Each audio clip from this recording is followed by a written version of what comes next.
Ай, машалла. Бұл ошол Жумгал районундагы Борбордук мечит болгон, эски мечит. Биринчи Жумгал району боюнча эң биринчи салынган мечит ушул. Ушул жерде жума намазы өтүлчү да. Жума намазы окулчу. Биз Миңкуштан ушул жерге келип жума. Миңкуштан. Союз мезгилиндеби? Союз мезгилинде. Башка жерде жума окулчу эмес, анан ушул мечитте өтүлүп жумага келип катышып кетчүбүз. Ошондо бир 6-7 аталарыбыз карган имамдарыбыз ошол жерде.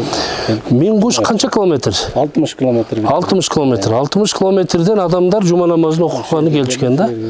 Кана бисмилла, жүрүңүздөр. Алла. Кана бисмилла рахман рахим. Машалла. Караңыз башка. Аурасы такыр бөлөк, Машалла. Бисмиллахир рахманир рахим. Ассаламу алейкум рахматуллах. Караңыз. Ошол мезгилде жамаат толчу экен. Сиздер окуп калдыңыздар да? 3 сап болчу. 3 сап болчу. Жума намазда. Жума намазында. Анан азыркы учурда бу жерде даватчылар келип даватчылык жатат да. Даваткана сактап алып. Анан Кожомкул атабыз да келип намаз окуган деген риваяттар бар экен, Машалла. Ошол салышына да жардам берген дейт да. Кожомкул ата. Бул астында азан чакырылган немелер бар го, чалар узунтады да. Эски таңдар менен. Мына. Азанчынын немеси менен. Бул далилде ташлан. Ата-бабаларыбыз динге бекем болгон, диндар болгон. Мына Кожомкул атабыз өзү жардам берип, өзү келип намаз окуп. Кайсы жылдарга турган бар? 43-жылдан бери. 1943 жылдан бери.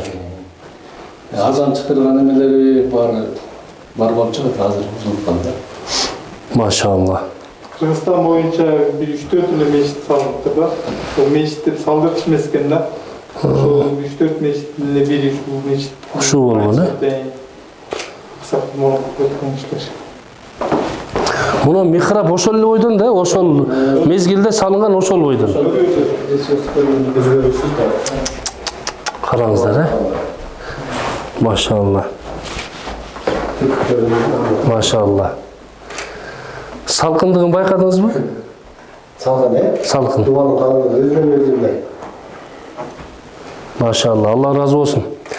Кудай таалам ата-бабаларыбыздын рухун шат кылсын, күнөөлөрүн кечирсин. Кудайым ахиретин абад кылсын, жаткан кабырларын Аллахым Фирдаус жаннат бакчаларынан бир бакча кылсын иншалла. Ата-бабаларыбыздан Кудайым разы болсун. Машалла. Ошондой кыйын кезеңдерде ушинтип мечиттерди салып, элге насаат айтып, жиберипти, бош калтырбай намаз окуп турган да. Ажайып. Машалла. Муну биздин жанагы Кыргызстандын Дүшөм ажыга жазып аткан киргизиш керек экен муну. Киргизиш керек. Бул мечитти киргизиш керек. Тарыхый жер экен да. Стенасы туруп калган. Ошо менен бардык 60-тан ашып кетти. Машалла. Кудай буйруса. Ал убакта биз келгенде мында 6-7 анан даватты айтпайт эле. Халисанеллаху Аллаху акбар деп эле кулак каккана деп койчу болду. Намаз бүткөндөн эми дават кылчу эмес да. Анан кайдан келдиң? Аллахты тарап кетчү. Ошондой болчу. Машалла. Азыр эми Кудай таалам бизге дин эркиндиги менен кандай сөздөр сүйлөп мечитке отуруп да бардык нерсени айтып атканга мүмкүнчүлүк берип атат. Мына далил. Шүгүр. Аллага шүгүр. Кыйын учурларда мезгил. Азыр алхамдулилlah.